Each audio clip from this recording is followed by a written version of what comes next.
Bonjour, je suis Claire Duvivier des éditions Asphalte et je vais vous parler du titre que nous allons publier pour la rentrée 2020, Demain la brume, de Timothée de Meillet.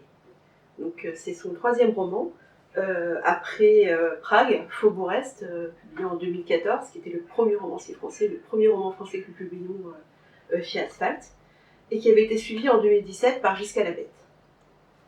Donc pour ce troisième roman, Timothée a choisi de suivre l'itinéraire d'un jeune Français, Pierre-Yves, qui va partir combattre à des centaines et des centaines de kilomètres de chez lui, dans un conflit qui a priori ne le concerne pas du tout. Mais je vais laisser l'auteur lui-même vous expliquer pourquoi il a choisi ce sujet et de quelle manière il va l'aborder.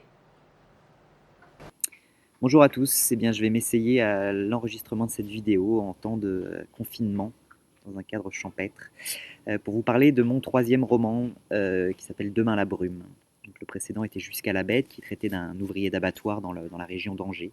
Et là, on change totalement d'époque et de cadre, puisque ça se passe au début des années 90, au tout début des années 90, entre la France et la Yougoslavie. Et donc le livre narre le destin d'un jeune Français, Pierre-Yves, qui est parti se battre aux côtés des Croates dans une des premières batailles qui sera un vrai bain de sang, une vraie boucherie dans la ville de Vukovar, à l'est entre la Croatie et la Serbie.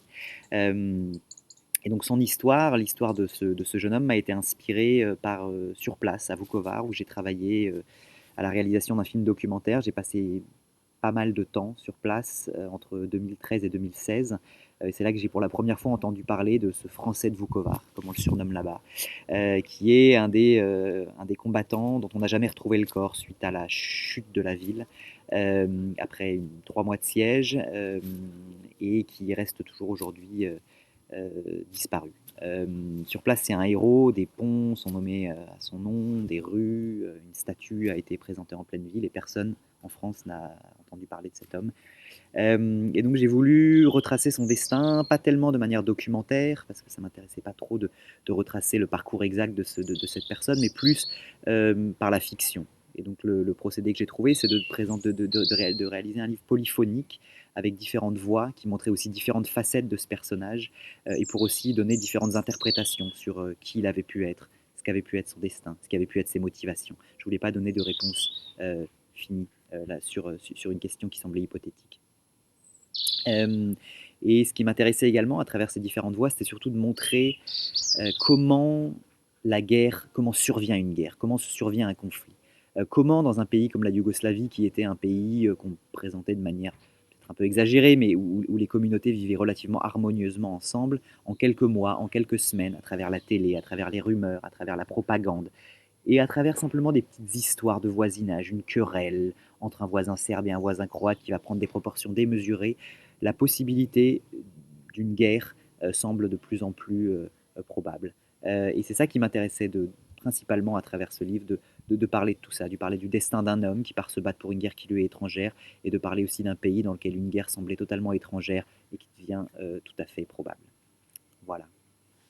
Je vous souhaite une bonne lecture en tous les cas. Donc, comme vous l'a dit Timothée, Demain la brume, c'est un roman choral. Donc le jeune Pierre-Yves, c'est le fil rouge du roman, mais c'est jamais lui qui prend directement la parole. En fait, on va retracer sa route à travers les yeux de ceux qu'il a fréquentés ou qu'il va croiser au cours de son voyage. Donc, ce sont des voix narratives qui sont extrêmement puissantes, extrêmement marquantes et très distinctes. Il y en a une qui pour moi se détache particulièrement, c'est celle de Katia. Katia, c'est la petite amie de Pierre-Yves, donc c'est une jeune fille extrêmement révoltée, extrêmement rebelle, et on va assister au fur et à mesure à son émancipation. Donc c'est vraiment un trajet de personnage vraiment très réussi. Il y a aussi Damir, qui est serbo-croate, qui a été élevé dans la Yougoslavie communiste, qui croit dur comme fer à l'unité de Yougoslavie, alors même qu'au fur et à mesure, il la voit se déliter autour de lui. Il y a son meilleur ami, Jimmy, qui est chanteur dans leur groupe de rock, qui rêve avant tout d'être une rockstar. Il y a aussi sa cousine Nada, qui est serbe de Vukovar, qui elle se débat un peu dans sa vie, coincée entre la crise économique et une mère qui est extrêmement malade. Donc ces personnages, vous allez les rencontrer, vous allez faire un bout de chemin avec eux.